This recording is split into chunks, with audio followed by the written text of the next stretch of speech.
Good morning. My name is Lucinda McDaniels, and I'm running for a position on the Cherokee Village Suburban Improvement District Board of Commissioners. I'm going to answer 5 questions for you this morning, and I'm going to begin with question number 3. Will you support the current management and administration? Absolutely. It is absolutely essential that the Suburban Improvement District continue to control the property owned by the district. SID property is restricted use with exclusive rights in the property owners. So long as the lakes, golf courses, and parks are owned by the SID, the property owners are ensured of their exclusive rights to the lakes, golf courses, and parks. For example, the SID determines who accesses the lakes.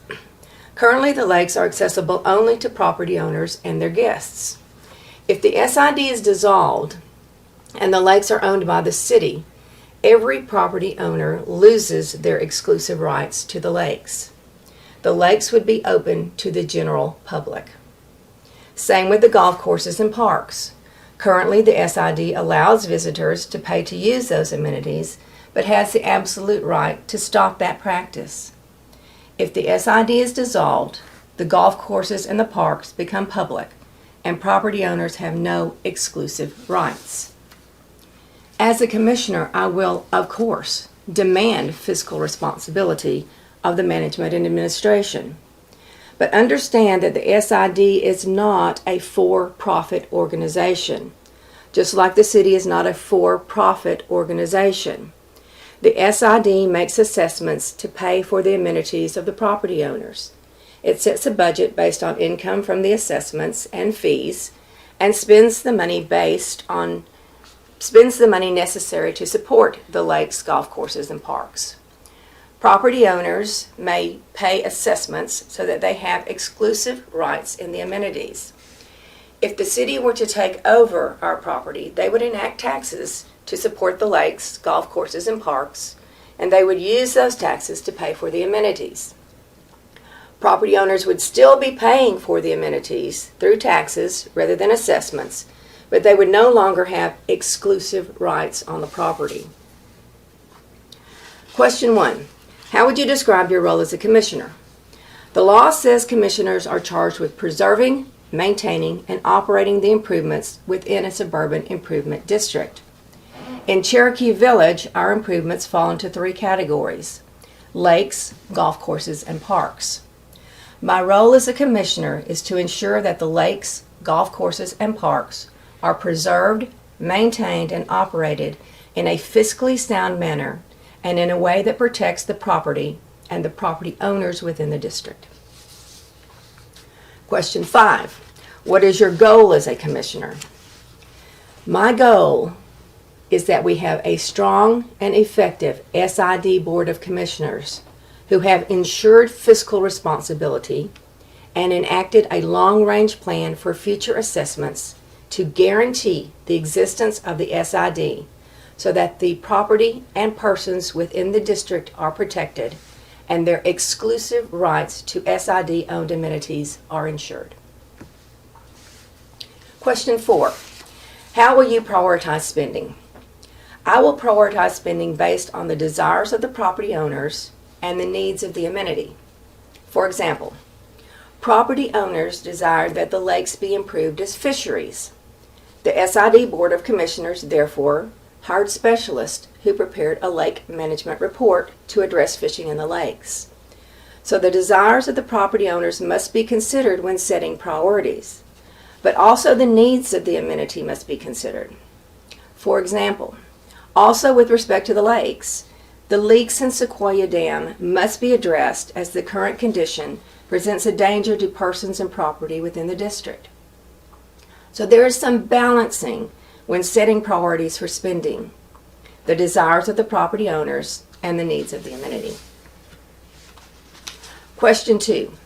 What would you do to preserve the ecological balance of our lakes as well as managing our fisheries? We have in hand a 14-page lake management report prepared by experts which sets out recommendations for the quality of the lake water as well as improvement of fishing on the lakes. The Board of Commissioners has instituted some of these recommendations, and I would continue to evaluate and implement the appropriate recommendations of the experts with respect to water quality and lake fisheries. But I would also take into account the desires of property owners whose interest is in water sports to attempt to make sure that the creation of fisheries does not interfere with swimming, boating, paddleboarding, kayaking, skiing, and other water activities. Thank you very much for the opportunity to speak with you. If you share my vision for the Suburban Improvement District, please vote for me in the upcoming election. Thank you. The question was, how do I see SID advancing in the future? In my opinion, it's absolutely essential that the Suburban Improvement District continue as a Suburban Improvement District. It has an ability to act independently and to protect private interests of the property owners that is not present with some other type of organization, even including a municipal improvement district. A municipal improvement district is one that is created by the city and controlled by the city. So if SID were to dissolve and reform as another organization, that organization is not going to be able to protect the exclusive rights that the property owners now have. The question was, in the long term, in order to have fiscal responsibility to maintain the amenities that are here in the village, would I consider selling one of the golf courses? And my answer at this point is absolutely not. The two golf courses are amenities that people move to Cherokee Village specifically to take advantage of. They are areas in which we can create fees. I talked a little bit in my comments about Cherokee Village not being a for-profit organization, just like the city is not a for-profit organization.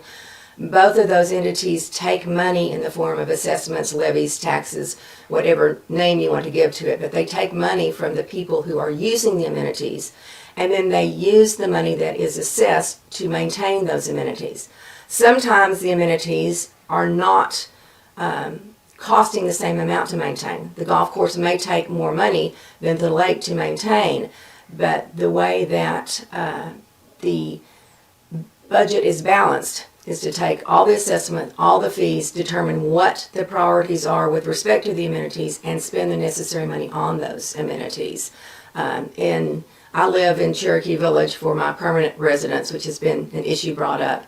That's where all my banks are. That's where I get my Social Security payment, all those. So Jonesboro is my legal residence. Cherokee Village, however, is the place where I spend most of my time. And I like to spend my time playing two golf courses. Just as a matter of interest, in Sage Meadows, the golf courses do not make money. The assessments, the homeowner fees that are taken support that golf course because the residents there want the golf courses as an amenity. But the money brought in from the golf courses is not the same amount as is paid out to maintain the amenity. So that's not an unusual situation, and it's not a unusual situation here in Cherokee Village. All the assessments, all the fees must come together so that the SID Board of Commissioners can create a budget which appropriately maintains the amenities are here, because that's what we're charged by law with doing. I do spend most of my time here. I have served on both the Golf Committee and the Lakes Committee. I have chaired the Lakes Committee for several years, so I am invested in this community, and I think I have proven that by my service to the SID on the different committees, and I hope that I can transfer that experience that I've had on the committees in working to make recommendations, which was our mission, and then carrying out those recommendations if I'm elected to the SID Board of Commissioners.